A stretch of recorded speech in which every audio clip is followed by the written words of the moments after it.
കുട്ടികള് എന്റെ പിറകെ നടക്കുന്നുണ്ട്. ജസ്റ്റ് ഒരു ഹായ് പറയാൻ. ഗാഥ ശ്രീനിവാസ് അവഗണിച്ചവര് എത്ര പേര് ഈ സിറ്റിയിലുണ്ട്. അയാൾക്കതറിയില്ല, എന്റെ വാല്യൂ അറിയില്ല. എനിക്കൊരാളോട് സ്നേഹം തോന്നിയിട്ടുണ്ടെങ്കിൽ അയാൾ ഞാൻ വിളിക്കുമ്പോ ഫോൺ എടുത്തിരിക്കണം. അയാൾ കൃത്യമായി എന്നോട് സംസാരിച്ചിരിക്കണം. അതർവൈസ്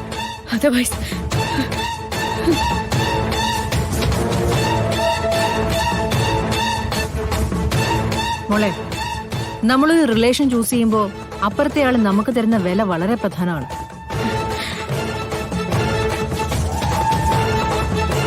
ഇതിപ്പോ ഒരു കോളിന്റെ കാര്യം മാത്രമാണ്.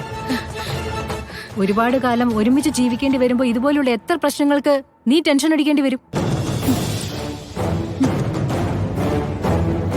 എനിക്ക് നിന്നെ മാത്രം സ്നേഹിക്കുന്ന ഒരാളെയാണ് ആവശ്യം, അല്ലാതെ ബിസിനസിനെ മാത്രം സ്നേഹിക്കുന്ന ഒരാളെ അല്ല.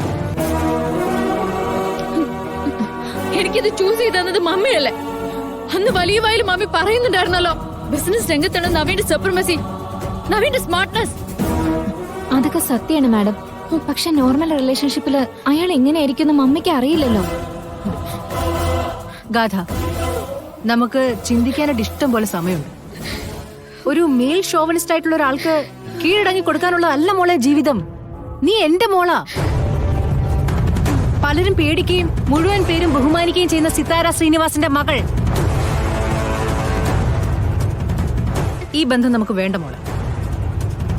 നമുക്ക് ഇതിവിടെ വെച്ച് നിർത്താം. മമ്മി എന്തിനാ ശ്രമിക്കുന്നേ? ഞങ്ങൾ തമ്മിലുള്ള ബന്ധം അവസാനിപ്പിക്കാനോ? അതാണോ ഞാനിപ്പോ പറഞ്ഞത്? എനിക്ക് നവീനോടുള്ള ഇഷ്ടക്കൂടുതലും കൊണ്ടാ ഞാൻ ഇത്രയ്ക്ക് ഇറിറ്റേറ്റഡ് ആവുന്നത്. അല്ലാതെ മമ്മി പറയുന്ന പോലെ എന്റെ തീരുമാനങ്ങൾക്ക് മാറ്റം ഉണ്ടായിട്ടല്ല. മോളെ, നോ മമ്മി, ഞങ്ങളെ തമ്മിൽ അകറ്റാൻ ശ്രമിക്കുന്ന ഒരു വാക്കും മമ്മി എന്നോട് പറയണ്ട. ഞാനത് അഡ്മിറ്റ് ചെയ്യില്ല. മമ്മി പോയിക്കോളൂ. ചെല്ലു മമ്മി, പ്ലീസ് ഗോ.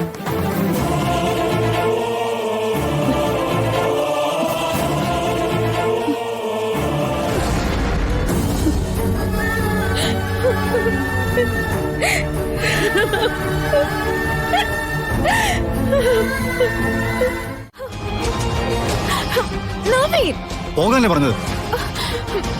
പോകാൻ. എന്താ പ്രശ്നം? എന്താ നവീൻ? എല്ലാരും കണ്ടില്ലേ, എനിക്ക് ഇഷ്ടപ്പെട്ട വേഷത്തിൽ അണിയിച്ചൊരുക്കി വിട്ടിരിക്കുക അവളുടെ അമ്മ. അല്പെങ്കിലും ബോധം വേണ്ടേ അച്ഛനമ്മയ്ക്ക് മോൾക്കും?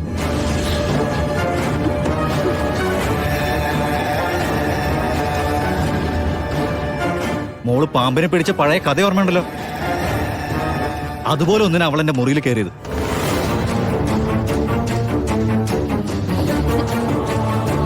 അന്ന് ഗസ്റ്റ് ഹൗസിൽ ഗാഥ ഉണ്ടായിരുന്നു, ഇപ്പൊ ഇല്ല. ഇതോടെ നിർത്തിക്കോണം. ഇനി ഞാൻ നിൽക്കുന്നിടത്തേക്കോ എന്റെ മുറിയിലേക്കോ വന്ന ഞാൻ എങ്ങനെയായിരിക്കും പ്രതികരിക്കാന്ന് പറയാൻ പറ്റില്ല.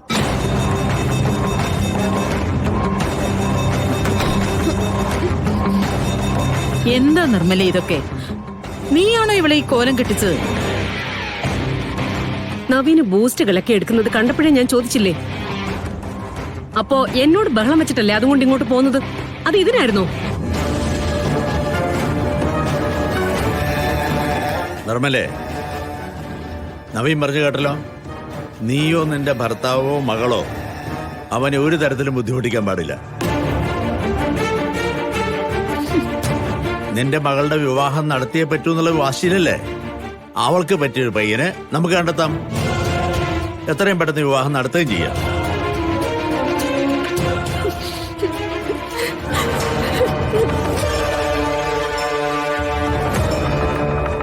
എല്ലാം ചെയ്യാം, നേരെ ചൊവ്വേ നടക്കുമെങ്കിലും. അല്ലെങ്കിലേ പിടിച്ചു പുറത്താക്കി നട അടയ്ക്കാനും എനിക്കറിയാം.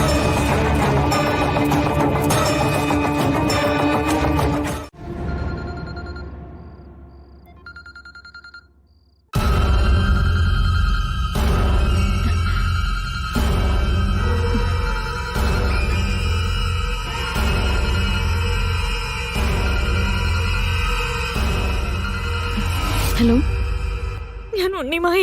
കൃഷ്ണ അമ്മയ്ക്ക് തീരെ വയ്യാതായി. ഞാൻ അമ്മയും കൊണ്ട് ഹോസ്പിറ്റലിൽ വന്നിരിക്കുക. എന്താ ഉണ്ണിമായെ? ഡോക്ടർ ഇപ്പൊ വന്നിരുന്നു. ഡോക്ടർ അമ്മയ്ക്ക് വളരെ സീരിയസ് ആണെന്നാ പറയുന്നത്. നീ എത്രയും പെട്ടെന്ന് വന്നേ പറ്റൂ. എന്റെ ദേവി, ഞാൻ എന്താ ചെയ്യാ? അത് ഉണ്ണിമായെ, അമ്മ കണ്ണൂർന്ന് കിടക്കാണോ? സംസാരിക്കുന്നുണ്ടോ? കൃഷ്ണേ, കാര്യങ്ങൾ കുറച്ച് കുഴപ്പത്തില്ല. നീ പെട്ടെന്ന് വന്നേ പറ്റൂ. എനിക്കിവിടെ ഒറ്റയ്ക്ക് നിന്നിട്ട് കൈയും കാലം മറിച്ചിട്ട് പാടില്ല. ഞാൻ ഇപ്പൊ തന്നെ വരാം.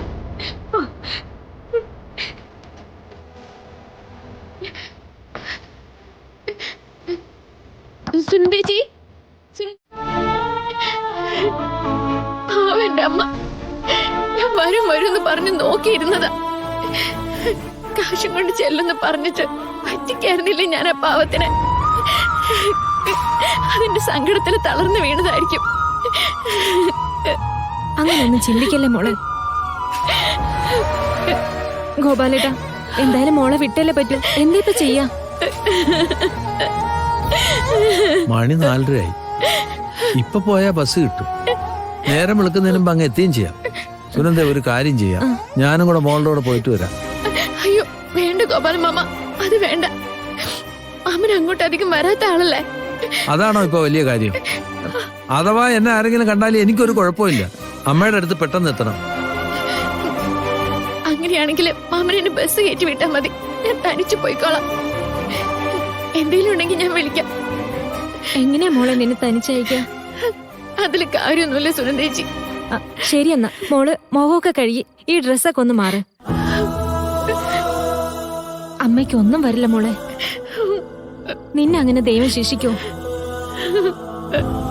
ചെല്ല്.